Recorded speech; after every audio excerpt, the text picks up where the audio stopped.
एक संकल्प का रूप जो ले रहा है कि अपनी मातृभाषा हिंदी में हम अपने विषयों को प्रस्तुत कर सकें सरल भाषा में, उसे सरकारी और क्लिष्ट ना बनाएं। Text books, journals, text videos इनके रूप में, और आप लोग सबके सहयोग से, शुभकामनाओं से, आशीर्वाद से यह पुस्तकें और ये जर्नल ये निकल रहे हैं, और हम आयोजकों के आभारी हैं कि इसको अभी आज इन्होंने विमोचन का मुझे यह सम्मान इस पुस्तक का दिया है।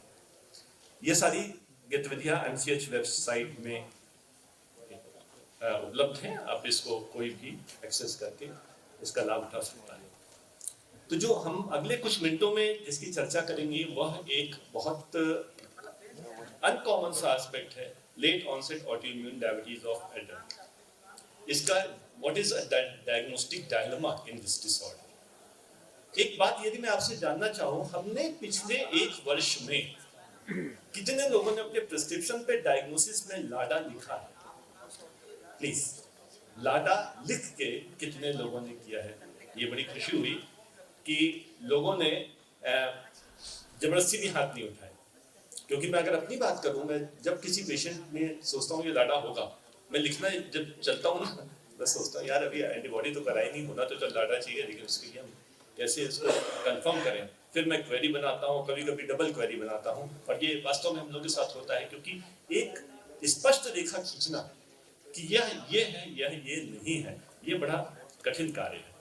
तो व्यवहारिक बातें करेंगे हम अगले कुछ मिनटों में, और अपनी व्यवहारिक भाषा में, और कुछ क्लिनिकल केसेस के माध्यम से। यदि यह केस हमारी और आपकी ओपीडी में आता है, जो सर एक यंग बच्चा 200-300 ब्लड ग्लूकोज लेवल के साथ में, जिसको हम मेडिसिन देते जा रहे हैं और मेडिसिन बढ़ाते जा रहे हैं, लेकिन हर सप्ताह उसकी शुगर बढ़ती जा रही है। हमारा एक पेशेंट बोला, इसी तरह का था, 2-3 चक्कर काट लिए तो कहता है, बड़ा शरीफ रहा होगा, उसने गर्दन नहीं पकड़ी, उसने कहा सर मर्ज बढ़ता गया जो जो दवा की।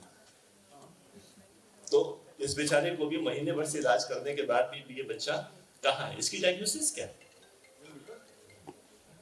चलिए एक दूसरा केस ले लेते हैं, डायग्नोसिस की चर्चा बाद में कर देंगे। डायग्नोसिस लिखना बड़ा मुश्किल कार्य है, और हम फिजिशियंस, हमारा मुख्य कार्य ही यही है। दूसरा केस जो कि सेम प्रेजेंटेशन के साथ 50 साल के पुरुष आए थे, जब हम इनको दवा देते थे कुछ समय कंट्रोल रहते थे, लेकिन कुछ समय बाद दोबारा अनियंत्रित हो जाते थे, फिर दवा बढ़ाते थे, कुछ समय नियंत्रण मिलता था, फिर अनियंत्रित हो जाते। तो ये बेचारे करते करते 10-12 सालों में भी इनकी वही गति हो गई जो पिछले वाले बच्चे की हुई थी 1 महीने के अंदर। 10 वर्षों के बाद, 12 वर्षों के बाद 4 तरह की दवाएं यूज करके भी ये अनियंत्रित रहे। डायग्नोसिस क्या है? चलिए ठीक है, कोई आवाज नहीं आई, तीसरे पे बढ़ते हैं। 35 वर्षीय पुरुष, यह भी यही 200-300 ग्लूकोज लेवल के साथ आए। इनको हम दवा देते थे, कंट्रोल तो होते थे, लेकिन महीने 2 महीने के अंदर फिर अनियंत्रित हो जाते थे।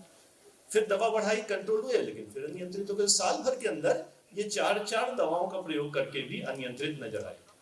इनकी डायग्नोसिस क्या होगी? इन तीनों को हम मिला के देखते हैं। पहला बच्चा 15 वर्ष की आयु, 4 दवाओं से अनियंत्रित रहे, 1 महीने के अंदर कंडीशन बिगड़ती गई। ऐसे केसेस को हम कहते हैं प्राइमरी सल्फोनिलयूरिया फेल्योर। अच्छा मजे की बात देखिए, प्राइमरी सल्फोनिलयूरिया फेल्योर लिखा है, primary ADA anti diabetic agent failure नहीं कहा। क्यों? क्योंकि एंटी डायबिटिक एजेंट्स फेल नहीं होते। हमारी सभी ओरल एंटी डायबिटिक एजेंट्स में केवल एक दवा है, वो है सल्फोनिलयूरिया, जो कि फेल होती है। बीटा सेल्स फंक्शन जैसे जैसे कम होती जाएंगे, सल्फोनिलयूरिया का रिस्पांस कम होता जाएगा, जबकि इंसुलिन सेंसिटाइजर, मेटफॉर्मिन, पाइरोजोन या DPP-4 इनहिबिटर, SGLT2 इनहिबिटर, ये किसी ना किसी रूप में हमेशा कार्य करते रहते हैं। तो केवल एक एजेंट है जो फेल होता है, सल्फोनिलयूरिया फेल्योर। जब आरंभ से वो काम नहीं कर रहा है, तो पहला कैंडिडेट हुआ बच्चा, प्राइमरी सल्फोनिलयूरिया फेल्योर। अधिकांश ऐसे केसेस टाइप 1 डायबिटीज के होते हैं।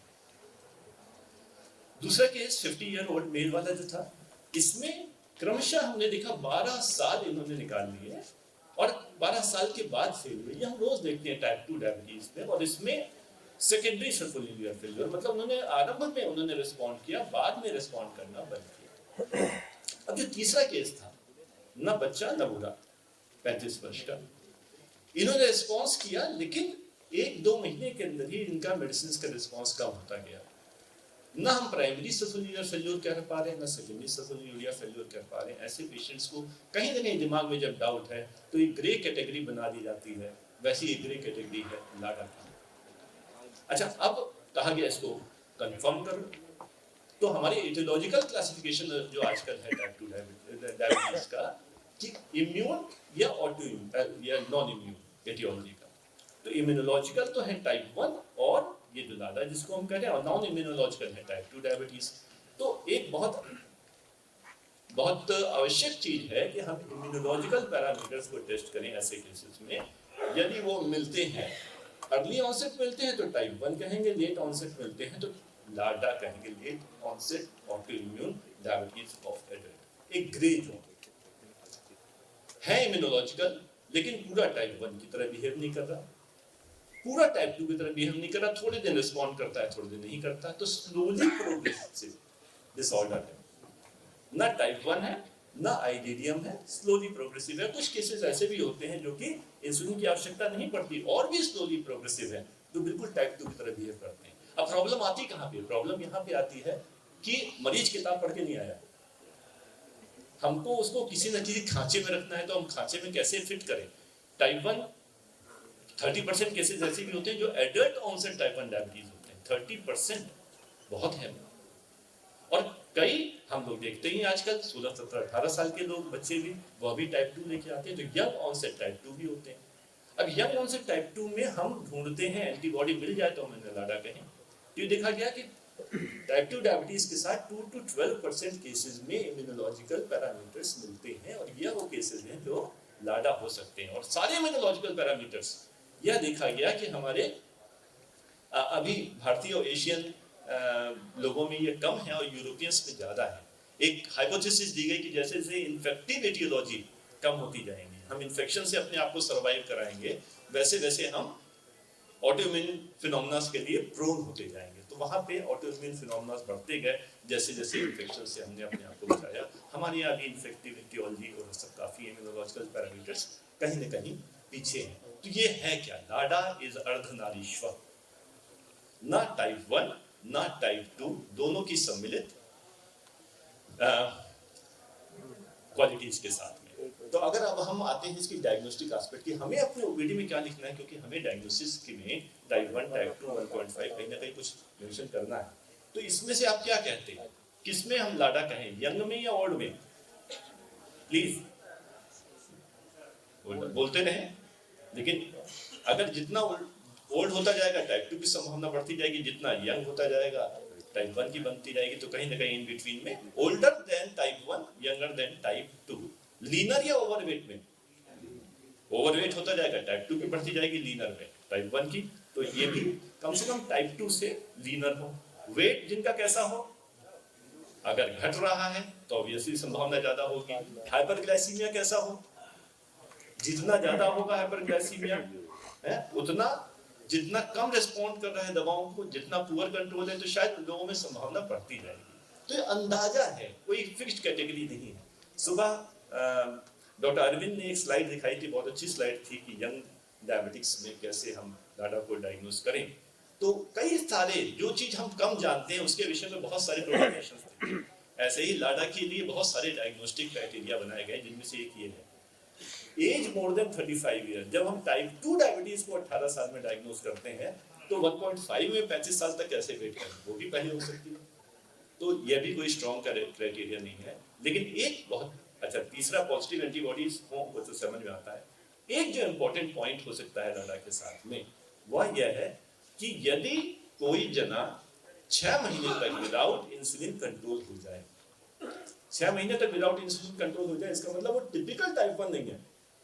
तो हमने टिपिकल टाइप 1 से हम एक कैटेगरी आगे बढ़ गए अगर 6 महीने से ज्यादा हम उसको विदाउट इंसुलिन कंट्रोल कर देते हैं। फिर कहा गया एज कम है, बीएमआई कम है, हाइपरग्लाइसीमिया थोड़ा ज्यादा है, symptomatic hyperglycaemia, positive family history है ऑटो इम्यून डिसऑर्डर की, मतलब हमें भी ऑटो इम्यून डिसऑर्डर हो या हमारी फैमिली में ऑटो इम्यून डिसऑर्डर हो, अगर हम ये हिस्ट्री ले लेते हैं तो हम लाडा की डायग्नोसिस को सपोर्ट करते हैं। ऐसे अगर 2 क्राइटेरियाज हैं तो संभावना बढ़ जाती है। फिर इसी तरह से ज्यादा सीवियर हाइपरग्लाइसीमिया हो और कंप्लायंस अच्छा होने के बावजूद कंट्रोल ना कर पाए तब संभावना हमारी लाड़ा की बढ़ती है। तो एक जो हमारे लिए क्लिनिकल टेक होम पॉइंट है वो क्या है, जितना एज कम होती जाए, हम टाइप 2 से ही इसको डिफरेंशिएट कर रहे हैं, टाइप 1 से नहीं। टाइप 1 एक ड्रामेटिक ऑनसेट का डिसऑर्डर है। टाइप 2 में अगर एज कम हो, बॉडी मास कम हो, वेट लॉस हो रहा हो, हाइपरग्लाइसीमिया ज्यादा हो, आसानी से कंट्रोल ना हो रहा हो, और बहुत आवश्यक हमारे पेशेंट के अंदर या उसकी फैमिली में ऑटोइम्यून डिसऑर्डर्स हो, तब उसमें हमें लाड़ा का सस्पिशन रखना चाहिए। तो कई ऐसे केसेस जो हमारे टाइप 2 डायबिटीज करके हम जिनको ट्रीट कर रहे हैं, हम कहीं फंस रहे हैं, वहां पे हम लाड़ा को एक कंसीडर अवश्य करें। क्यों करें, क्यों जरूरी है? क्योंकि जैसे विश्व में पेट्रोलियम का रिजर्व हमारा सीमित है, हमें non conventional sources of energy पे जाना है, वैसे ही हमारे शरीर में इंसुलिन का रिजर्व भी सीमित है। एक सीमित संसाधनों से हमें कार्य करना है, और हमने जितना देरी की, जितना मिस डायग्नोस किया, अंडर डायग्नोस किया, उतना हमारा हम इसे खो देंगे, और सब कुछ लुटा के होश में आए तो क्या किया? पहले डायग्नोस करो, लाड़ा को पहले समझो, जिससे कि हम उसके बीटा सेल्स को प्रिजर्व कर पाए। आज हमारे टाइप 2 डायबिटीज के मैनेजमेंट का भी जो मूल सिद्धांत होना चाहिए वो ये नहीं कि कुछ भी दे तो कंट्रोल हो जाए, वह हम कैसे उसके बीटा सेल्स को प्रिजर्व कर सकें। डॉक्टर साजिद ने जो अभी डिस्कस किया, कैसे हम उसके कार्डियोवैस्कुलर पैरामीटर्स को कंट्रोल कर सकें। ये नहीं किया तो हम तो एक न्यूमेरिकल वैल्यू को ट्रीट कर रहे हैं कि ग्लूकोज लेवल नीचे कर दिया और पेशेंट उसके बाद हार्ट अटैक से मर गया। हमने 3 साल के अंदर उसकी बीटा सेल एग्जॉस्ट कर दी, तो वह मैनेजमेंट हमारा अधूरा नहीं, हम तो उसे व्यर्थ निरर्थक मानेंगे। तो 3 इन्वेस्टिगेशंस हैं जो हमें इस डायग्नोसिस में मदद कर सकते हैं। नो डाउट इम्यूनोलॉजिकल पैरामीटर्स वो नंबर 1 आते हैं, लेकिन उसके अलावा सी पेप्टाइड। अच्छा, ये जो पहला इन्वेस्टिगेशन है, ये मेरा जुड़ा हुआ है, किताब नहीं कहती इसे, और मैं अपनी राय अवश्य रखना चाहता हूँ, क्योंकि जहां से किताबें निकली हैं, जहां से रिकमेंडेशंस निकली हैं, उन लोगों ने हमसे 1/20 मरीज देखे, उन्होंने हमसे 1/50 बिगड़े हुए मरीज देखे, तो they are not the right person to frame these guidelines. हमें अपना जो अनुभव है वो अवश्य आगे रखना चाहिए। Urinary ketone has got very important significant foothold in the diagnosis of LADA and other things. तो यूरिनरी कीटोन पे मैं स्ट्रेस करना चाहूंगा, इसको हम जरूर करें, लेकिन करें कब? आपकी राय पूछता हूँ। जब हमारे पास पेशेंट आया डायग्नोसिस के समय, उस समय बाद, अनकंट्रोल्ड फेज में, कंट्रोल पाने के बाद, कब करें हम इसको? ABCD थोड़ा जगह रहेंगे आप लोग, सब बातचीत चलती रहेगी तो अच्छा रहेगा। At the time of diagnosis, ठीक है। तो बेसिकली क्या है, समझ के भाई, समझ के कि हमें कीटोन्स जब हमारे पास आते हैं पेशेंट्स, हम कहते हैं ना 6 डेज गाइडलाइन, टाइप 1 में हम या टाइप 2 में बहुत अनकंट्रोल्ड फेज में है, उस वक्त कैटाबॉलिक हार्मोन्स हावी हैं, और कैटाबॉलिक हार्मोन्स के हावी होने से जो ग्लूकोनियोजेनेसिस हो रही है, जो उससे कीटोन्स प्रोड्यूस हो रहे हैं, तब कीटोसिस होती है। तो अनकंट्रोल्ड फेज में हम कहते हैं हर टाइप 2 डायबिटीज की, हर टाइप 1 डायबिटीज का यूरिन कीटोन करके देखो कि वो कीटोसिस में तो नहीं जा रहा। तो इसको वो अपने आप में एक पैंक्रियास का स्ट्रेस टेस्ट हो गया, कोई भी इन्फेक्शन, कोई भी इस तरह की चीज। तो हमें कोई भी पेशेंट हमारा स्ट्रेस में हो, अनकंट्रोल्ड अवस्था में हो, उसमें हमें यूरिनरी कीटोन देखने हैं, और ये एक ओबीडी टूल है, बड़े आराम से 10 रुपए 20 रुपए की स्ट्रिप से हम 2 मिनट के अंदर एक ये डिटेक्ट कर सकते हैं कि हमारा पेशेंट कितना टुवर्ड्स कीटोसिस है, या हमें एडवांस्ड स्टेजेस ऑफ लाडा को बता सकता है। अर्ली स्टेज को नहीं बता रहा, एडवांस स्टेज ऑफ लाडा को ये डिटेक्ट कर रहा है, कम से कम उसको तो डिटेक्ट कर लें। तो अगर ट्रेस 1+ इतना कीटोन है तो वो टुवर्ड्स टाइप 2 जाता है, 3+ 4+ कीटोन्स है तो वो टाइप 1 जाता है। अगर हमारा एक चलता फिरता पेशेंट थोड़ी कीटोसिस के साथ आ रहा है तो उसमें लाडा की संभावना पर विचार जरूर करना चाहिए। दूसरा जो इंपॉर्टेंट इन्वेस्टिगेशन जो रिकमेंडेशंस कहती है वो है सी पेप्टाइड। सी पेप्टाइड कब करना चाहिए? ABCD कब नहीं करना चाहिए? हाँ, ये सही, हाँ नॉट लिखा है, कब नहीं करना है हमें इसलिए। अभिनंदन। At the diagnosis. चलिए, तो बेसिकली जो बात है वो एट द डायग्नोसिस या अनकंट्रोल्ड फेज एक ही जैसी है। हमें यह बहुत आवश्यक है।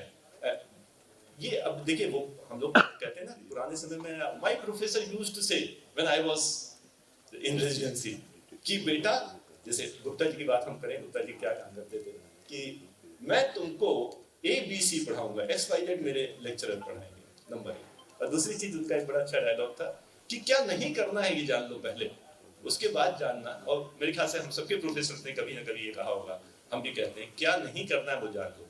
सी पेप्टाइड की जांच कभी भी अनकंट्रोल्ड अवस्था में नहीं करानी। जब हाइपरग्लाइसीमिया होगा तो ग्लूकोटॉक्सिसिटी होगी, बीटा सेल शटडाउन होंगे और उसके कारण से कि जो सी पेप्टाइड लेवल सप्रेस हो जाएंगे। तो कोई भी केस, फ्रैंक टाइप 2 डायबिटीज का केस भी यदि हमारे पास अनकंट्रोल्ड अवस्था में 300-400-500 शुगर के साथ हमें आता है तो वो उसका सी पेप्टाइड लो मिलेगा, हम डिस्टिंग्विश नहीं कर पाएंगे। तो अनकंट्रोल्ड फेज को पहले कंट्रोल करो, ग्लूकोटॉक्सिसिटी खत्म करो, पैंक्रियास को थोड़ा सांस लेने दो, उसके बाद तब कराएगा। और ये C peptide level classically type 2 diabetes में ये ज्यादा होते हैं, टाइप 1 डायबिटीज में निल होते हैं। और लाडा में डिपेंड करेगा किस फेज में है, अर्ली फेज में है तो थोड़ा सी पेप्टाइड होगा, लेट फेज में तो सी पेप्टाइड नहीं होगा। तो इस तरह से हम एक पेशेंट का रिजर्व, इंसुलिन सिक्रीटिंग रिजर्व कितना है जान सकते हैं। एक तो डायग्नोसिस में होता है, अगर ज्यादा है तो हम एक्सक्लूड कर सकते हैं टाइप 2 डायबिटीज, टाइप 1 डायबिटीज को और लाडा को। अगर बिल्कुल ही नील है तब भी हम उसको टाइप 1 पे ले जाएंगे। तो कहीं ना कहीं हमें ये सपोर्ट कर सकता है डायग्नोसिस को और थेरेपी में मदद कर सकता है। कई पेशेंट्स होते हैं ना जिसमें मर्ज बढ़ता गया, जो दवा की वाले कि हम बढ़ाते जा रहे हैं, कंट्रोल नहीं हो रहे, तो देखो भाई सी पेप्टाइड है कि नहीं, अगर नहीं है तो हम क्यों उसको व्यर्थ टैबलेट्स पे रखें, स्विच ओवर टू इंसुलिन। जैसे जैसे बात हुई कि इट्स अ नेचुरल रिजर्व, तो जैसे जैसे हमारा समय बीतता जाता है और ये पैंक्रियाटिक बीटा सेल फंक्शन कम होता है। टाइप 2 डायबिटीज में 5 to 7% per year, type 1 diabetes मुझसे कह रहे हैं उधर कह रहे हैं, टाइप 1 डायबिटीज में बहुत ही स्टीप डाउन होता है, टाइप 2 डायबिटीज में स्लो डाउनफॉल होता है 5-7-10 सालों में, और टाइप 1.5 में उनके बीच में कहीं ना कहीं। और एक मजे की बात ये है, मतलब कहते हैं ना, वो क्या कहते हैं, खुजरी में कोड़, कोड़ में खुजरी, कोड़ में खुजरी, कोड़ में खाए है। तो ये वो वाली बात है कि वैसे ही कंफ्यूजन है, एक अपार कंफ्यूजन एक और स्थिति में आ गई कि सारे ऑटोइम्यून फिनोमेना वो वेक्सिंग वेनिंग रहते हैं। तो कभी वो शराफत में रहेंगे, कभी वो और बदमाशी में रहेंगे। तो ये लाडा टाइप 1 डायबिटीज में भी हम कहते हैं हनीमून फेज आती है, वैसे ही लाडा में भी कभी उनका वो कंट्रोल अवस्था में रहेंगे, कभी इम्यूनोलॉजिकल डैमेज ज्यादा होगा तो और लॉस में जाएंगे। तो वो डायग्नोसिस में